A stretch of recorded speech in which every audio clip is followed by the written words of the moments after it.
Welcome back. Now, our next guest came to prominence as a lifeguard patrolling Australia's most famous beach on the hit show Bondi Rescue. Now, Trent, Maxwell has landed in Ireland this weekend to help lifesavers learn some water survival skills. He joins us this morning with John Doyle from the Leinster Lifeguard Academy. You're both very welcome, Morning, guys. gentlemen. Thank you for having us. Thank you for coming into us.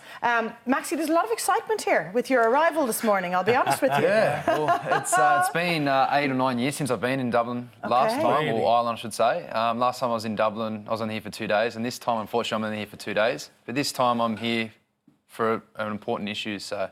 Of course. Getting the water message out there. There's people drowning all over the world, and especially in the UK and in Ireland, so... it's good to meet the local. Well, as we said in the intro, Maxie, you came to prominence through the show Bondi Rescue. You started on that when you were 16. Yeah, well, technically, how did 16. that come to you? How did you arrive on the show? So, pretty much left school. I wanted to leave school. I wasn't the most academic person. Right. I had a passion for lifeguarding through what John does. Gets the young kids involved in the life saving. Yeah. Did that when I was 16. Hit up Hoppo.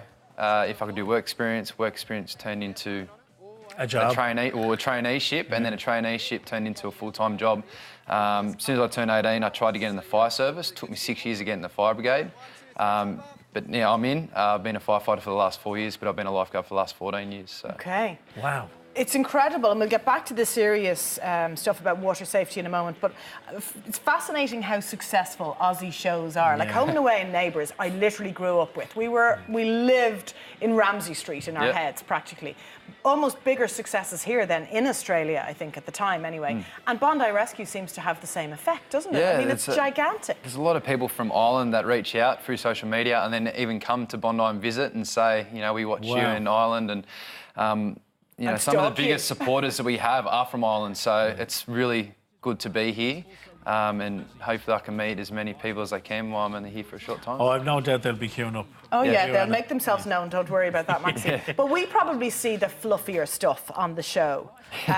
You know, it's usually when the cameras aren't rolling that you're doing the most incredible life-saving work, I suppose. Would that be fair, Maxie? Yeah, so the best thing about our show is everything's filmed through GoPros, and it's not a reality show, it's actually a factual show. So, you know, we're one of the first shows in the world to actually show full-blown resuscitations, you know, people that have passed away, us doing our job. So there's a lot of realness to it.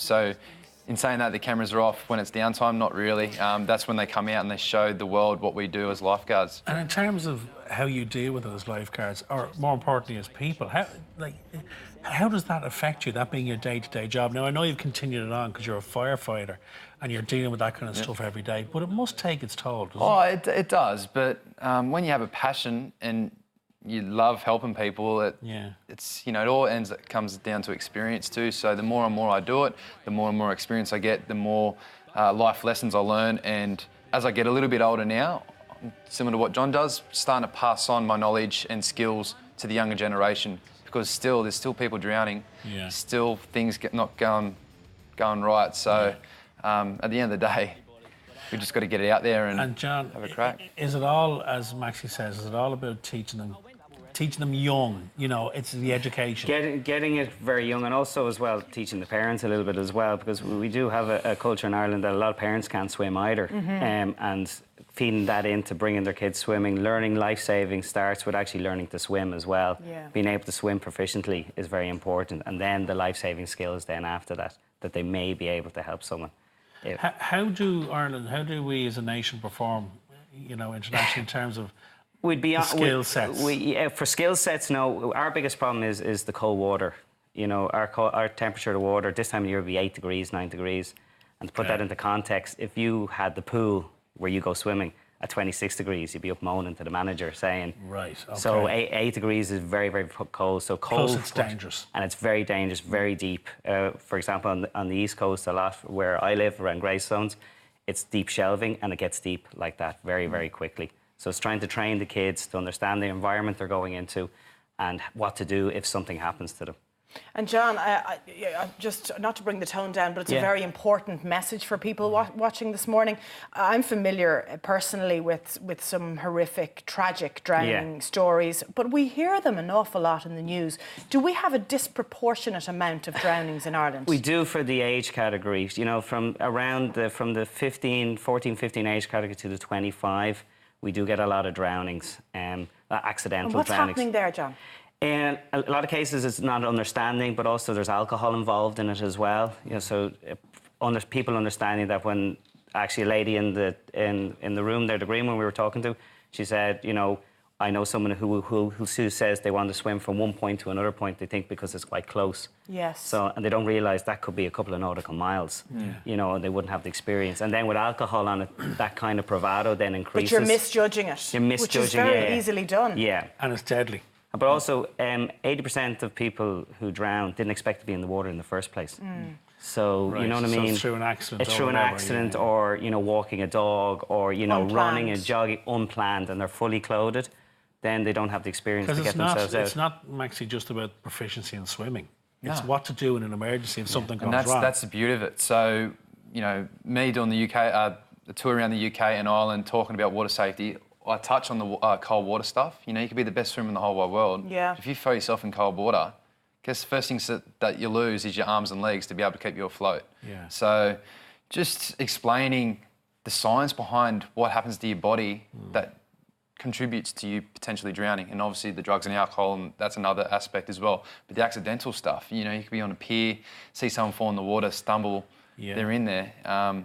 What are the most common? I've lived at Bondi Beach and I've seen bunches of Irish lads and girls, and you know, you get cocky, don't you? You think you're doing well, and all of a sudden you're out of your depth very quickly. Or you don't realise how powerful the water is. What are the most common mistakes that you see?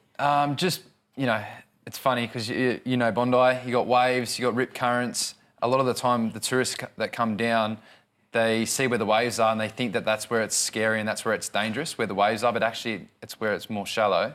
And then where the rip currents are, the waves aren't breaking.